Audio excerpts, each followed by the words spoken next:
Good morning साथीहरु, स्वागत छ तपाईहरुलाई मेरो न्यू डे न्यू भ्लगमा। अहिले बिहानको ठ्याक्कै 10 बज्यो। फर्स्ट ट्रिप लागिसकेको छ। अब लिन जाँदैछु है, रुमबाट निक्लिएको भर्खर।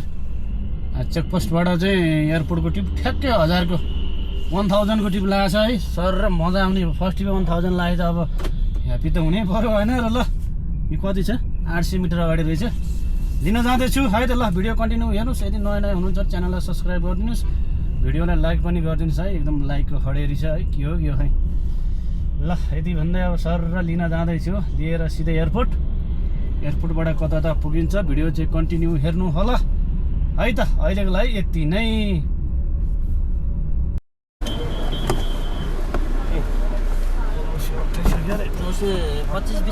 हुन्छ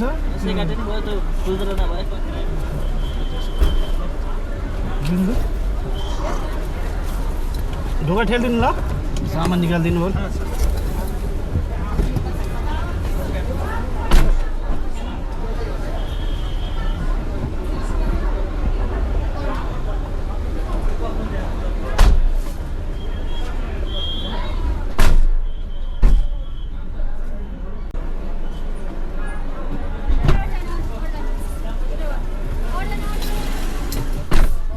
ल एयरपोर्ट आइपुग्यो।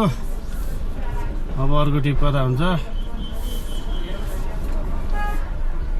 खानगुटबाट आउनलाई 2 घन्टा लाग्यो। हेत्तेरिका मान्छे कति आज बिहानमा फ्लाइट रहेछ। मान्छे त कति यार। ल साथीहरू, अब कता टिप लाग्ने हो। हरि हरि हरि हरि नारायण नारायण नारायण हरि हरि हरि हरि राधाकृष्ण मन्दिर मुलपानीतिर त नजाम होला साथी हो है।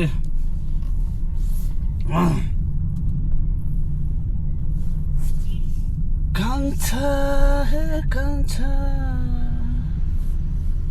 कान्छी हे कान्छी। हेर गाडी राख्ने ठाउँ नभए प्याक। आमा तल त्यतिकै। अहिले फेरि अब तल इन्टरनेसनल एयरपोर्टमा यहाँ तल्लो पार्किङमा पहिला चाहिँ 5 मिनटको चाहिँ पैसा लिँदैन थियो। 5 मिनटभन्दा बढी बसेकोमा त पैसा लिन्थ्यो। अहिले त छिर्ने बित्तिकै 20 रुपियाँ तिर्नुपर्छ है अहिले इन्टरनेसनलमा। डोमेस्टिकमा चाहिँ 7 मिनट छ। तल चाहिँ छिर्ने बित्तिकै 20 रुपियाँ लाग्छ। अहिले फेरि नयाँ नियम आएको छ है। अब के गर्ने, यस्तै हो नेपालमा। के गर्नु, यस्तै छ हजुर, यस्तै छ। अब डोमेस्टिक जाउँ है। डोमेस्टिकबाट एउटा टिप उठ्छ कि।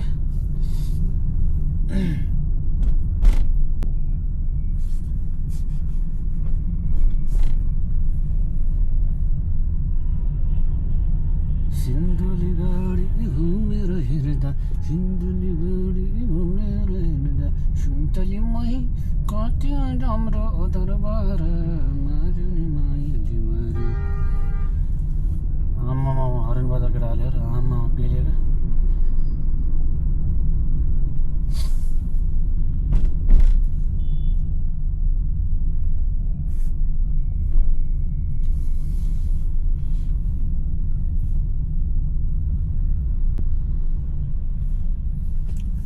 यसो एयरपोर्ट आइपुगेर पिसा फेर्नु पर्यो। अहिले फेरि आपतै पर्छ, फेरि इमर्जेन्सी पर्छ। वीरेन्द्र चोकतिर टिप लगाएको छ काँडाघारीतिर। अब काँडाघारीतिर कहिले गएर आउने।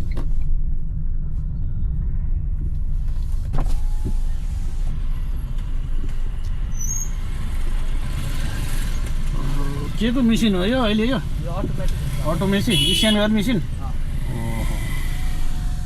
उल्कै हेर्दा अहिले यहाँ फेरि नयाँ मेसिन राखेको छ यार इन्टिग्रेट ठाउँमै पार्किङमा। कति बज्यो कति टाइममा निक्लियो होइन, सबै थाहा हुन्छ नि त। उल्कै गर्ने हो उल्कै। यहाँ नयाँ चिट पाइसकेको थियो 11 बजेर 5 मिनटको। ल साथी पिसा फेरौँ आउँ है त। आनन्दै हुन्छ अहिले। फेरि झ्याउ हुन्छ। टिपै लागेन हो, टिपै लागेन। फेरि 1 राउन्ड हान्नु पऱ्यो यार। टिप लागेन, 1 राउन्ड हान्नु पऱ्यो। यहाँ टाइम भइसक्यो यार, 7 मिनट भइसक्यो यार। तनाव हुन्छ। ल ल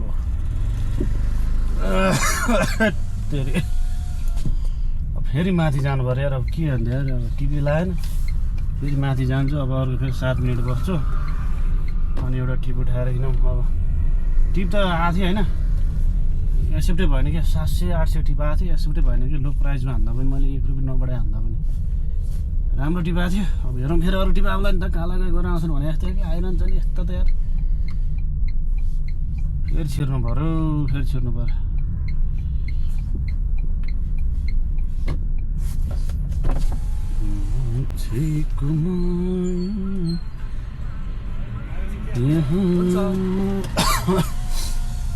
ल सेकेन्ड चिट अब कहाँ 40 रुपियाँ 60 रुपियाँ तिर्नु भयो यार अनि यस्तरी यो 60 रुपियाँ 120 रुपियाँ तिर्दैन थाल्यो म जोगी हुँदैन तिर्ने नै होइन 7 मिनट भएपछि लुत्तै बाहिर निक्लिने अनि फेरि अर्को सामान फुत्तै भित्र छिर्ने हो कि एउटा आइडिया लाउनु पर्यो नि एउटा हौ आइडिया हौ नत्र त डुबिन्छ त यस्तो पाराले काम नगरे त फेरि अर्कै ठाउँमा आइसक्यो यहीँ बस्ने झ्याप्प लाग्ला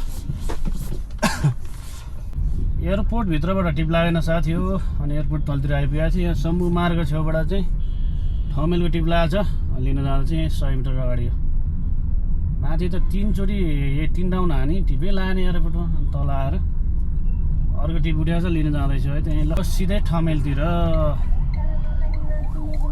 यहाँबाट तल होटल एरियातिर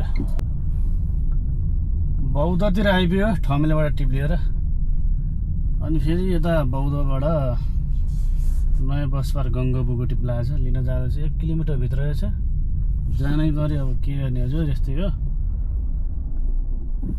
अब कति 600 मिटर बाँकी रहेछ भिडियो हेर्दै गर्नुहोस् कन्टिन्यू अब बस पार्कबाट कता त पुगिन्छ कुनि अब जाम छ अलिअलि यस्तै हो यहाँ अगाडि यहाँ बसै बस थुपारेर यार बाटो ब्लक अहिले दिउँसोको 2 बजे साथी हो अब खाजा खानु पऱ्यो अनि ड्युटी सुरु गर्नु पऱ्यो अहिले म यता बस पार्कतिर आइपुगेको छु बौद्धबाट नयाँ बजार छेउतिर पुगिसकेँ अब भोक लाग्यो त खाजा खाने अब भिडियो आउँदै आउँछ भिडियो कन्टिन्यू हेर्नु होला र आज चाहिँ म तपाईँहरूलाई पठाउ ठिक कि इनड्राइभ ठिक कि याङ्गो ठिक भन्ने विषयमा चाहिँ भन्ने छु है कुन राम्रो अब त चलाउन ट्याक्सीहरूको लागि भनेर भन्ने छु भिडियो हेर्दै गर्नुहोस् होला अब तपाईँहरूलाई म नाइटको भिडियो अँध्यारो भिडियो लिएर आउँछु अँध्यारो भयो भने अब यो क्यामेराले अब राम्रै भिडियो निकाल्छ टेन्सन नगर्नु होला है त अहिलेको लागि यति नै फाइनल्ली अहिले म एकान्त कुनातिर छु दरबार मार्गबाट टिप लिएर आएको यता नक्सीपोर्टतिर अनि यता बस्दै थिएँ टिप पनि लागेन अब 9 बजिसक्यो भोक पनि लाग्यो अब घरतिर जानु पऱ्यो भने हिँडेको त्यहाँ बिचमा फेरि एकजना हाम्रो साथी हाम्रो ट्याक्सी चालक एकजना साथी भेट भएको थियो अस्ति योभन्दा अगाडिको भिडियोमा मलाई निशान भोलाको होइन भनेर भन्नुभएको थियो नि उहाँ साथी भेट भएको थियो उहाँले मेरो गाडी देख्नु भएछ त्यो म गाडीमा धुलो झार्दै थिएँ अनि उहाँले देखेर चाहिँ फेरि गाडी घुमाएर त्यहाँ आएर गफसप भयो हाम्रो झन्डै 10-15 मिनट भेट्न त मलाई काभ्रेली भलाउले फोन गरेको थियो आज बिचमा त हाम्रो कुराकानी भइरहन्छ कसले चिन्नुहुन्छ काभ्रेली भलाकलाई अहिले पनि ट्याक्सी भलाक हालिले हुन्छ अहिले फोन गरेको थियो ठमेलमा भेट्ने कुरो भएको थियो हाम्रो है अनि भेट्ने भनेको फेरि मैले आज 6000 पैसा नकमाएर मलाई तनाव भइरहेको थियो कि मलाई 6000 पैसा नकमाएसम्म तनाव हुन्छ अनि ठ्याक्कै एउटा टिप उठिहाल्यो अनि म हिँड्दै भाइ अब अर्को दिन भेटौँला भनेर म टिप लिएर उठेर हिँड्दै काभ्रेली भाइलाई भेट्ने इच्छा थियो भाइलाई पनि भेट्ने इच्छा थियो अब टाइमै मिलिरहेको छैन हाम्रो भेट्नलाई के गर्ने यस्तै हो साथीहरू रोडमा हिँडेपछि वरिपारि भइन्छ देखभेट भइन्छ तर प्रत्यक्ष भेटेर चाहिँ कुराकानी गर्न पाइएको छैन अब कुनै दिन भेटौँला भाइसँग अहिले म ठ्याक्कै आइपुग्यो सानेपा नयाँ बाटो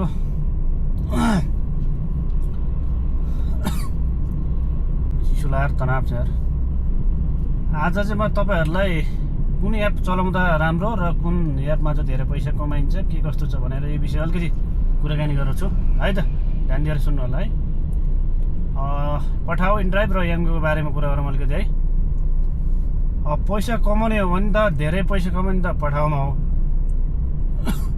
पहिला चलाउनेले राम्रो पैसा कमायो पठाउमा है अहिले पठाउमा छैन अहिले पठाउ अलिकति कम भएको छ अब मान्छेले युज नगरेर भएर पेसेन्जरहरूले युज गरेन त्यही भएर याङ्गो कुरा गर्दाखेरि अहिले सस्तो भएर धेरैले चाहिँ युज भएको छ। अहिले उठ्दै पऱ्यो 1 नम्बरमै छ होला याङ्गो।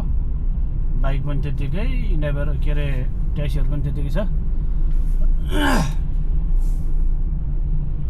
अनि इन्ड्राइभको कुरा गर्ने हो भने ठिकै छ, नर्मल छ भनौँ न। अब मैले पनि इन्ड्राइभ चलाउनु चाहिँ छोडेको छैन। के अरे इन्ड्राइभ आएकोदेखि नै मैले कन्टिन्यू चलाइरहेको छु इन्ड्राइभ। भाडाको कुरा गर्नु पर्दाखेरि अब सबैभन्दा बढी पैसा चाहिँ के अरे उमा आउँछ, पठाउमा पैसा धेरै आउनु कारण त कमिसन नि धेरै तिर्नुपर्छ। 20% कमिसन तिर्नुपर्छ पठाउमा भने, इन्ड्राइभमा चाहिँ 10% देखि 12% दिनुपर्छ। पहिला बिचमा अस्ति अफिस टाइमको बेलामा बिहान 9 बजेदेखि 11 र बेलुका 4 बजेदेखि चाहिँ बेलुका 7 बजीसम्म चाहिँ 0 कमिसनमा दिएको थियो कि इन्ड्राइभले। हो त्यसो गरे पनि कति सहज हुन्छ क्या, झन् 300-400 रुपियाँ फाइदा हुन्थ्यो। त्यो गरे हुन्थ्यो अफिस टाइम भाइ, दिएन त्यो पनि। अब त्यही हो। अब अनि याङ्गो कुरो गर्नु पर्दाखेरि अब याङ्गो अहिले खै कमिसन दिनु परेको छैन, उल्टै अब उसले चाहिँ के अरे अब बोनस भन्ने दिइरहेछ। अब कुन राम्रो ट्याक्सी ड्राइभरको लागि भन्दाखेरि चाहिँ अब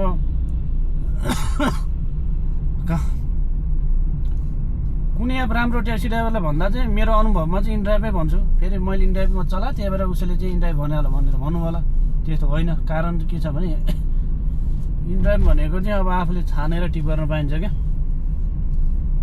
एउटा चाहिँ छानेर टिप गर्न पाइन्छ भने अर्को चाहिँ प्राइस पनि पहिल्यै थाहा हुन्छ, अनि कुन रेटमा जाने पनि त थाहा हुन्छ। पठाउमा त अब रेट थाहा भए पनि अब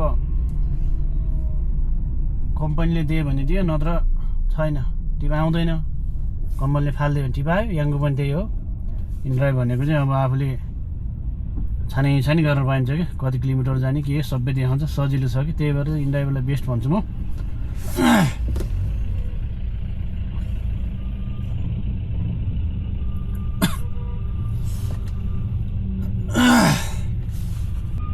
याङ्गोको कुरा गर्दा चाहिँ अब एकदम मिहिनेत गर्नुपर्छ साथीहरू है। तपाईँलाई थाहा होला बोनस भनिरहेछ। यो बोनसको पछि लाँदा केटाहरू बस्न पनि पाउँदैन, भात खान पनि पाउँदैन, उतै पऱ्यो घरमा बेलामा गएर सुत्न पनि पाउँदैन। त्यस्तो तनाव छ। अब धेरै पैसा लोभको आशले धेरै टिप टार्गेट राखेको हुन्छ, 23 टिपसम्म राख्छन् केटाहरूले। अब नर्मली गर्ने भने ठुल्ठुलो टिप र ठिकै नर्मली गर्ने भने त्यही 10-12 टिप बन्द गर्न सकिँदैन दिनभरिमा, भनौँ 12 घन्टामा। अब केटाहरूले त्यत्रो राख्छन्। अनि सानो ठुलो सबै टिप आउँछ याङ्गोमा। 50 रुपियाँ पनि आउँछ, 100 रुपियाँ पनि आउँछ। ठुलो टिप त हतपति आउँदैन। अब ठुलो टिप भनेन, काठमाडौँ पल्सियो पुग्नुपर्ने अब सस्तो भएको कारणले एकदम गाह्रो छ। मैले चाहिँ के कारणले नगरेँ भन्दाखेरि अहिले भनिहालेँ, एकदम टाढा जान पर्ने, लिन पनि टार्गेट पुगेन भने बोनस पनि छैन। जिल्लाराम बलहुचोकमा जाम पर्यो, बलहुचोकमा जाममा पऱ्यो र खुला तनाव। कस्तो टिप गरेर हिँड्यो, जाममा परेर तनाव। बाइकले त ठिकै छ, बाइकले पनि कतिलाई धाउदाउ छ, टिप पुऱ्याउनु सक्दैन है। काभ्रेल भाइले नि त याङ्गो नै हान्छ कुदे। अनि हाम्रो कोठामा पनि सम्झिले याङ्गो मात्र हान्नुहुन्छ क्या। अस्ति एक दिन टिप नपुगे राति 1 बजे आएको थियो। अब तनाव, टार्गेट नपुरे आयो भने अब हेर्नुहोस् बोनस पाउँदैन। धेरै राख्यो नि 2000-3000सम्म बोनस आउँछ। अब घर आऊ 2-3 हजार घाटा लगाइहाल्छ। हेर्नुहोस् अब एक टिप भए पनि नपुगे, एक टिप पुगेन भने बोनस आउँदैन। टिप त के जसरी पुऱ्याउनु पऱ्यो टार्गेट त। अनि राति चिसोमा बसेर जसरी भयो नि एउटा न एउटा टार्गेट चाहिँ पुरा गर्नै पऱ्यो। सबै टार्गेट पुरा गर्नै पऱ्यो। त्यसरी पुरेर आउँदाखेरि घर भात पनि खानु पाउँदैन। यत्रो बेलामा घर पनि आउनु नपर्ने समस्या थियो कि। बोनसको लोभले गर्दा पैसा छ, पैसा नभए नि होइन। याङ्गोमा छ, धेरै टिप गरेर उसैले 3000 जति उसैले दिन्छ। 23 टिप हान्दा त उस्तै 4-5 हजार कमाउँछ। 3000 4-5 हजार कमाइन्छ कम्तीमा नि। 8-9 हजार पैसा त कमाइन्छ। उतै 10-11 हजार नै कमाइन्छ है, याङ्गोमा नकमाउने होइन। तर तपाईँलाई गोरु जोते जस्तो जोतिनुपर्छ कि। त्यही भएर म चाहिँ त्यसरी नखटिने। एक दिन खटेर भयो भने सधैँ खट्न सकिँदैन, गाह्रो हुन्छ। बरु मैले त्यही भएर इन्ड्राइभ चलाउँछु। अब होला बरु अहिले अक्सिजन छ, 1500-2000 पैसा कम कमाइरहेको छु होइन, केही छैन। तर आराम के, एकदम आराम। छानी गर्न पाइयो क्या, कता जाने के जाने होइन। सब प्राइस पनि थाहा हुने। याङ्गोमा त प्राइस पनि थाहा हुँदैन। हेर्नुहोस् प्यासेन्जरलाई उता लिएर चाहिँ झारी ठाउँ पैसा मात्रै मेरो पैसा यति रहेछ थाहा हुन्छ। यता उल्लु बनाइरहेछ क्या, याङ्गोले उल्लु बनाइरहेको थियो। त्यो अलि मलाई मन परेन क्या। ड्राइभरलाई थाहा हुनुपर्छ नि कहाँबाट कहाँ कति भाडा भनेर थाहा हुनु पऱ्यो नि पहिले त्यस्तो चाहिँ अलिकति मलाई मन परेन कि त्यही हो सबैभन्दा बेस्ट चाहिँ म इनड्राइभले दिन्छु तर यो अहिले इनड्राइभले भाडा घटाएर चाहिँ मलाई रिस उठेको अरू के अरे सबै ठिक छ है इनड्राइभको कमिसन लिने ठिकै छ पैसा राम्रै थियो पहिला भाडा राम्रै थियो रेटमा अहिले भाडा घटाएर तनाव एकदम रिस उठ्यो इनड्राइभदेखि त्यही हो आज पनि आन्दोलन रहेछ आन्दोलन भइरहेछ केटाहरू गएर थर्काउने कार्यक्रम भइरहेछ अफिसमा अब थर्काएर के लाग्थ्यो र ठुलै कारबाही नगरेसम्म ठुलै उ नगरेसम्म चाहिँ यो केही पनि हुनेवाला छैन होइन कराएछ सुन्दैन कमसे एउटा रेट राखिदिनु पर्छ नि होइन अब चालकहरूले राइडरहरूले या के अरे एप चलायो भने त प्यासेन्जर चढ्न पाउने प्यासेन्जरले मात्र चलाएर के गर्नु ट्याक्सी नै बाँकी नै नभएपछि हो किन त्यही भएर केटाहरू पनि अब इन्ड्राइभतिर आउन मन लाग्ने इन्ड्राइभ गर्नुहोस् उता जाने उतै गर्छ आफ्नो चोइस हो त्यो मैले त्यहाँ आउनु सक्यो भन्ने भन्दिनँ है त्यही हो साथीहरू ल म चाहिँ 1 नम्बरमा